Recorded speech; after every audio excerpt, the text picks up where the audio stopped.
lazy human, so I like to make you guys do something. So I assume that you all have paper. I see that lady's got like a tiny little square of paper that she pulled out of her pocket, so she at least has some paper. Can you take out a piece of paper, and I just want you to write down 3 things. So those are 3 reasons why you think I should employ you. So if you want to just take a minute and write down why you think I should employ you. Now I want you to kind of take that, just close it. I don't want you to look at it while I'm talking, but just close it so you know that it's there and you're going to come back to it a little bit later. So obviously, when you do these kind of talks at universities, the first thing you need to do is you kind of, traditionally this role is just kind of inspire you guys. You're all graduating, you're going to go and become massively successful, and I can put up powerful things like this, which exploded Philly with war, and you are like, I'm going to go out there and be super successful, and that's all amazing. So I can talk about stuff about how your potential is just waiting to be unlocked, and you just need to unleash it into the world, and you're going to be massively successful. But I'm not very good at doing what I'm told, so I'm actually here to tell you that people are lying to you. So you spent the last couple of years and you bought into this idea, and it's actually a farce. And the worst thing about it is some of the people who are lying to you are in this room. So this person has been lying to you, but it's not just her, there's other people too. So this person has also been lying to you. And if you're in a committed relationship, your boyfriend is probably lying to you, or potentially your girlfriend could also be lying to you. But I suppose more important than that is if you don't have a boyfriend or a girlfriend, maybe your cat has been lying to you. But what's definitely been happening is your mom has been lying to you. And just as a side note, if any of you guys can take really good photos, the stock imagery for graduation and mother is not really great out there. So if you want to make a little bit of cash on the side, go and take some real photos. Because I have a mom and we've never had that moment before. But it's okay. Like, I'll kind of tell you how people have been lying to you and sort of what you can do about it. And I realize that you guys are all sitting here, you're at the precipice of your career, you're about to jump off on this exciting ride, and you've got these ideas in your head, and some of them might be that you can go to this amazing design studio like Sagmeister Walsh, and you work with Jessica Walsh, you're going to be designing the world's best brands. Perhaps you'll be doing your own home lettering, you'll become a hugely successful letterer like Jessica Hish, making all these amazing books and publications, and people will be coming to you to purchase your art from you. Perhaps you're more into murals, you can be doing amazing kind of graphics and being recognized around the world, and you're going to speak at the Design Indaba, and it's going to be amazing. Potentially, you'll get a job at a company like Nicework, which is my company, which we make branding, we do service design, and we help people kind of connect to their customers. So before we unpack that a little bit more, like, I realized that I haven't shown you any reason why you should listen to me. So I just want to show you a little piece of work that we put together. So these are a couple of the logos that we've kind of designed and built over the last few years. So that's some of the work that we produce in our studio, and just a bit of context around why I'm showing you this is we are the kind of place that students like you would like to come and work. But the reality in our space is this is our job board. Not job board, this is our application board. So all of these people have applied for jobs at Nicework.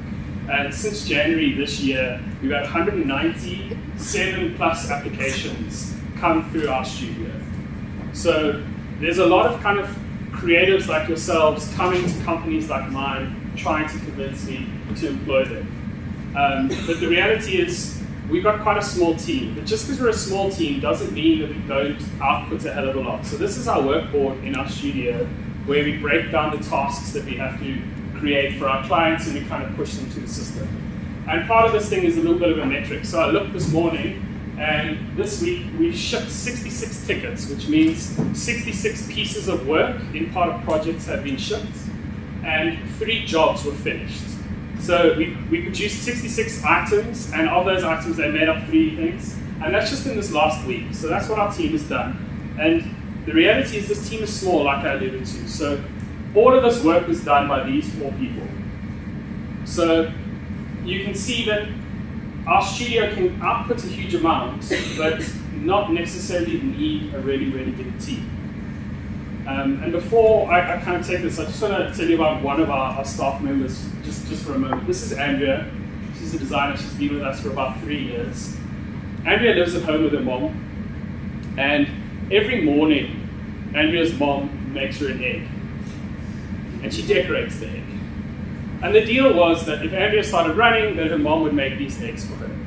And she's made a lot of eggs. The mom's actually getting into it quite a lot and is creating all sorts of amazing eggs. So every morning, Andrea gets up and one of these eggs is waiting for her for breakfast. And it's kind of exciting because she doesn't know what her mom's going to make for her. So it's this little treat that's waiting for her in the morning. And that's a lovely way of kind of waking up. And I suppose just to link two thoughts together, like that beautiful thought, it could also be this thought that you guys have in your head about your beautiful career that's coming before you.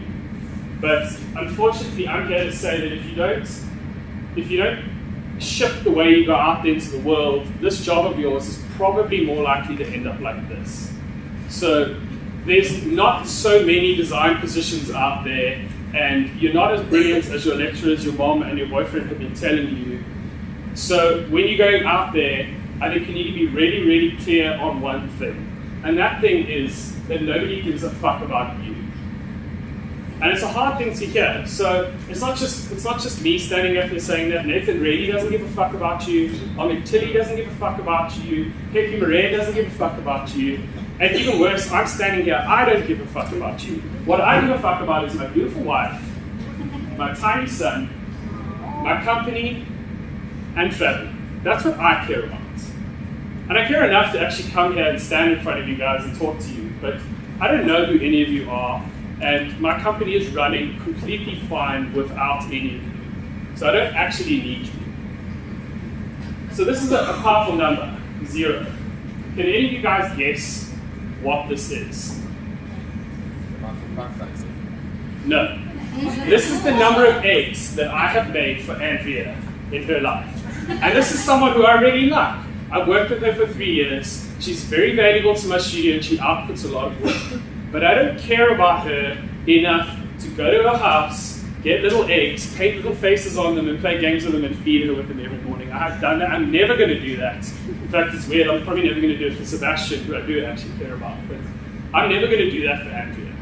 So your job now, as you're about to go into the world, is not thinking about how you can become this amazing letterer or anything like that. This isn't what you're supposed to be doing. In fact, your job is to convince people like me to take a team like this and do this to it. So can you persuade me to add a new slot to my team? Or even worse, can you persuade me to kick one of the 4 out and put you in their place? That's what you guys are needing to go out there and kind of do.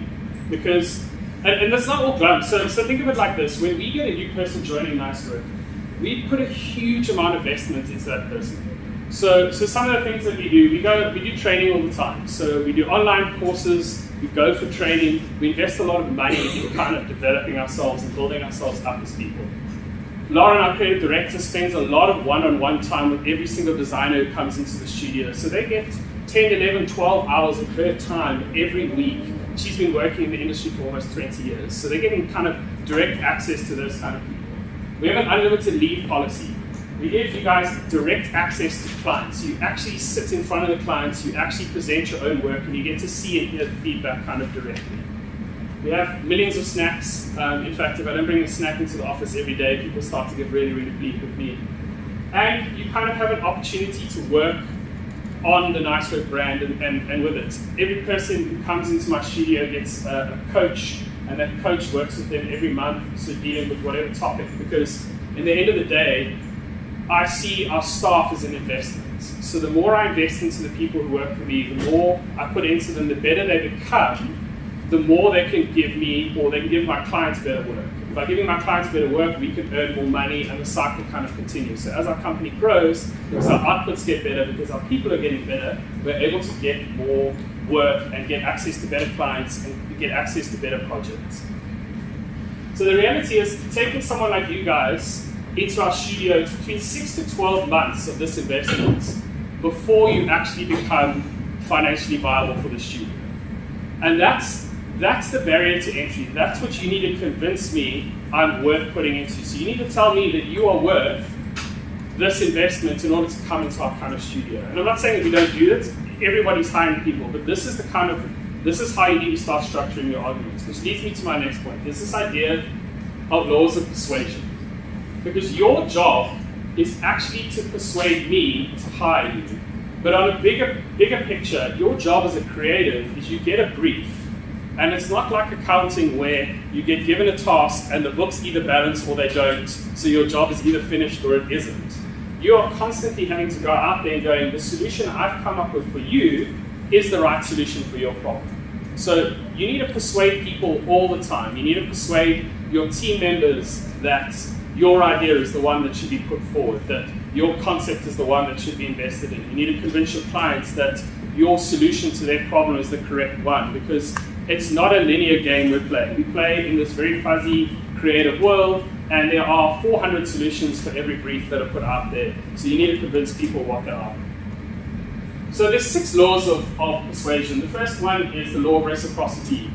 The second one is the law of commitment and consistency. There's the law of liking, there's the law of scarcity, there's the law of authority, and there's the law of social proof. And if you can master these in presenting yourself and your work out into the world, your chances of success become much, much higher. I'm just going to unpack 3 of them quickly. So I just want to introduce this concept of the fact that your portfolio, so the work you've created, the body of work you've generated over the last few years, is just hygiene factor. So when we receive applications to our studio, the first thing we do is look at the portfolio. So we look at the portfolio, and it's either good enough or it isn't good enough. And if it's not good enough, you automatically go into the no pile, and if it is good enough, you move on to the next step. So your portfolio isn't enough to get you through the door and into the job. So the first law is the law of commitment and consistency, and it's written really, really long and verbose, so I'm just going to read it to you guys quickly. Consistency, or at least the appearance of thoughts, feelings, and actions, is important. Once a position has been taken, people tend to stick to it, while we behave in ways that justify the position, even if it's wrong. Commitment to a decision, a position, or a cause, however small, is usually easier to increase than to abandon. This is why salespeople attempt to get customers to say the word yes multiple times during the sales process. And what's interesting in this idea is that people, once they occupy a position, they stay there. So in this case, you need to get me as the person receiving your portfolio to say yes as quick as possible. Because if I say no, or I even think no, then I move into that space and I stay there. So I just want to show you a couple of people who got this terribly, terribly wrong. So this is a job application that came through to us to see. And I'll point out the fact that the subject is bracket, no subject, close brackets. That's an instant no. So I didn't even bother to go and click on any of these links because I saw the fact that this person sent me a mail and couldn't be bothered to put in a subject, so they're automatically out. This lovely person put in an application to our thing, and her portfolio is google.co.za. So I jumped onto Wikipedia and I looked at the founders of Google, and Ashley was not one of them, so I realized she didn't actually build Google. She just neglected to send me any of the work, which is another reason I just said no automatically. This lovely person sent me a portfolio, but it wasn't a portfolio. It was just every file that ever created put into a Google Drive and then shared with me. So now it's my job to go and kind of dig through all of this stuff and see if I can find something I like. So that was an automatic no. This is another powerful one. We receive these probably once or twice a month, which is, oops, I can't find that. So to show you someone who's got it really, really wrong and someone who's got it really, really right, this is a job application we've got up. This is for someone who's going to run our studio. So it's a very senior position with quite a large salary. And there's a few things I want to point out to you. So to apply a piece of it, your cover letter and CV, answer the above questions. So describe a particularly challenging scenario in your company that you sorted out. Why was it challenging and how did you approach it? So I've asked a very, very specific question. This man applied, and as you can see, he didn't bother to answer the question. So now because he didn't bother to answer the question, I'm automatically in no land. So I've moved into no, and I'm not willing to kind of look further. Now this lady here, I'm not going to read a whole email, but she did. So she read the thing and she answered my question. So now she's automatically in my head moved into the yes box, and we're actually interviewing her next week. So it's a difference of just putting in a little bit of effort of answering the question that was asked, in particular to that exact job, is what's gotten her through the door as opposed to never getting access to it. So what I'm leaving you with here is, how do you get people to say yes? Coming back to Andrea again, Andrea applied for a job, and because I wasn't as organized back then, I didn't respond to her job application. So she arrived at our studio. And she didn't arrive at our studio and walk through the door and do what some people have done in the past and said, please, can I have a job interview right now? And you're like, I'm kind of in the middle of dealing with some huge crisis with the clients, get out. She walked in and said, I bought you cake. Would you like some cake? And what is the answer when anybody asks you, would you like some cake? Yes. Yes, I would like some cake. Thank you very much. So then she put the cake down and she was like, I'm going to send you an email with my job application in it. Please, can you read it? I read it, and now she's been working in our studio for 3 years. So she moved me to yes before I'd even seen her work. And once I was already on yes, I just kept saying yes when I saw the rest of what she had to offer. The next law is the law of reciprocity. This one's actually my favorite. I'll read you the fully large description of it. In general, people tend to repay what they've received from others. If someone gives you something you want, then you'll want to reciprocate because you feel obliged.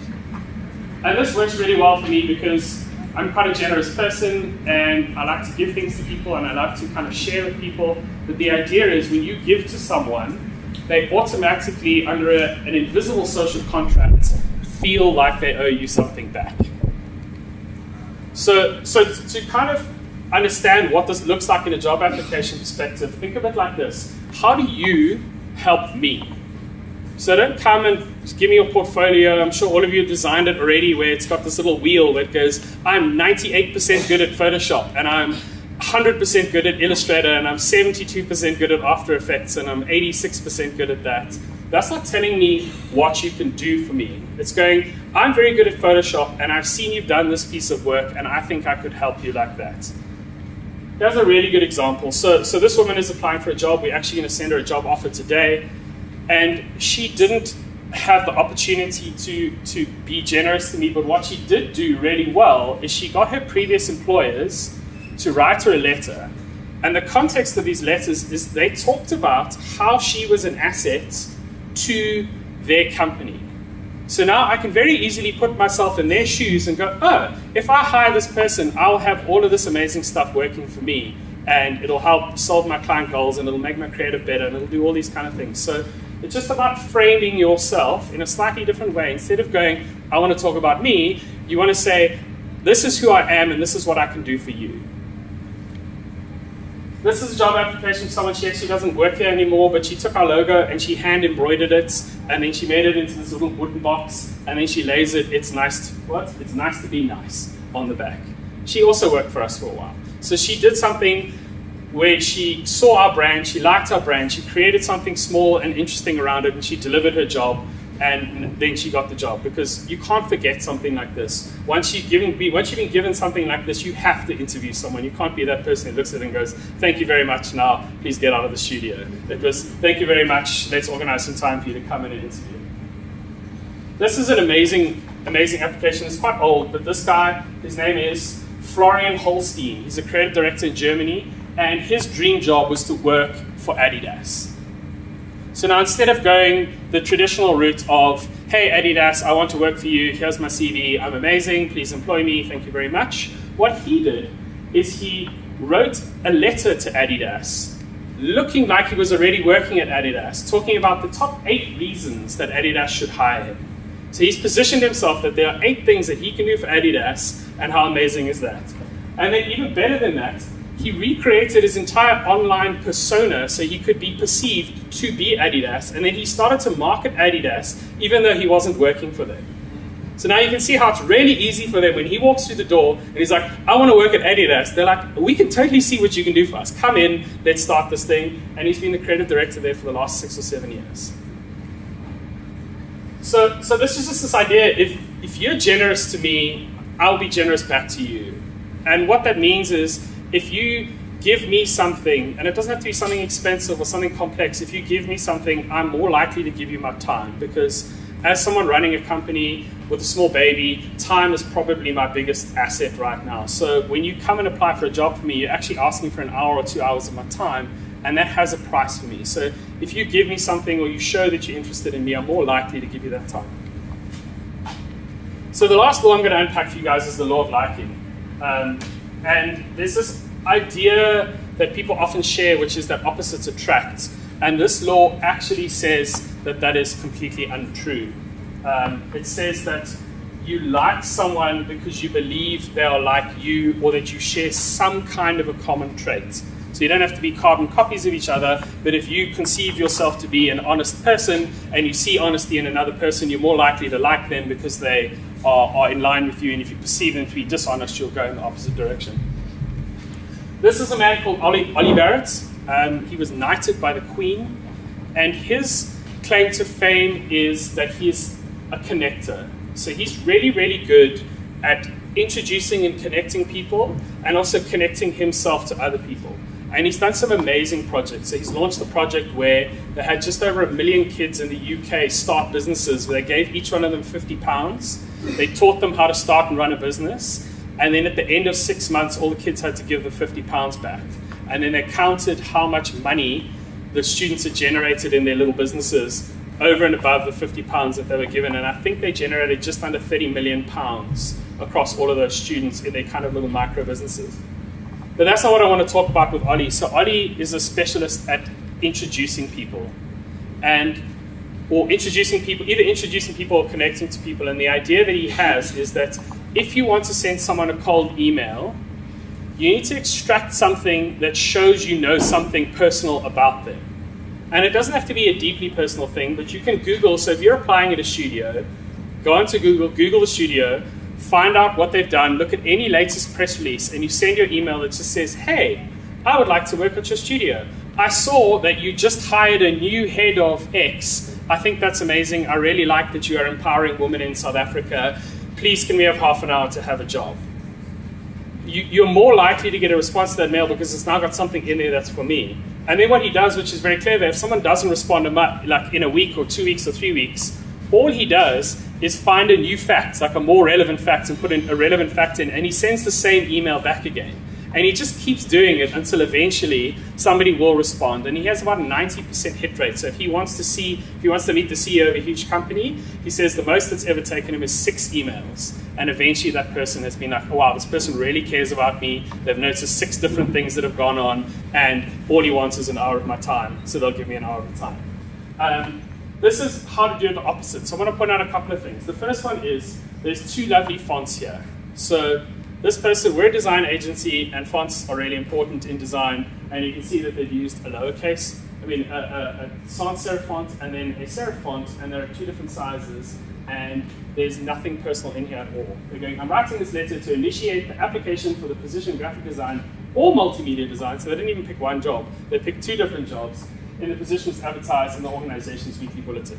We don't have a weekly bulletin. We're not advertising for a multimedia job. This email is not for me. This email is for anyone in the world with a job. So obviously this person didn't make it through. And it comes to this idea that effort in equals effort out. So the more effort you put in to understanding the people you're talking to and customizing your communication to them, the more likely it is that they're going to respond with equal effort. So this is a great one where this person applied for a career opportunity at Nice Work. And it was for a copywriting position. Now I just want you all to take a moment and read. I know designers don't spell very well, but read the subject line with the idea of a spelling error in mind. And if you notice that the word opportunities is not actually spelt like that if you're using proper English. And this person's applying for a copywriting position. Now, normally I would just delete this email, but instead I decided to respond, and I sent back going, hey, do you think it's a good idea to apply for a copywriting job with a spelling error in your subject line? And he responded with this: my bad, I was doing it at work and trying to get it sent as quickly as possible, but thanks for the reply. So what he said to me is that he doesn't believe that my job is important to him enough to invest even 5 minutes or 10 minutes in using a spell check to send it for the copywriting. And all he's shown me is that when we hire him, he's probably going to treat our clients in the same way. And what's really, really good is he also somehow put a little M. He took the effort to put a little M on the end of that automatic signature there too. So now he's done 2 kind of mistakes. So I then respond back going, okay, that's amazing. You can't be bothered to spend some time putting in your job application. I'm not sure why I should be bothered to spend the time actually sitting with you and understanding your job application. So he then responds by spelling my name wrong. Hi, Mr. Drake. I'm extremely sorry about blah, blah, blah, blah, blah. But essentially this person has not worked for Nice Work and probably will never work for Nice Work. But he has given me great content for my presentation. Here's another really, really good example of a graphic design position. So this person emailed all of these people. In fact, he likes me so much that he typed almost no email to the first person and then just forwarded to 17 other people. This person couldn't even be bothered to type a single word into the email. They just sent me their portfolio and they were like, hey, here's a portfolio. They didn't even say that, they just attached it. I think the only thing they could have done, even less effort, is not bother to put in a subject line. So just a no subject and attach a PDF.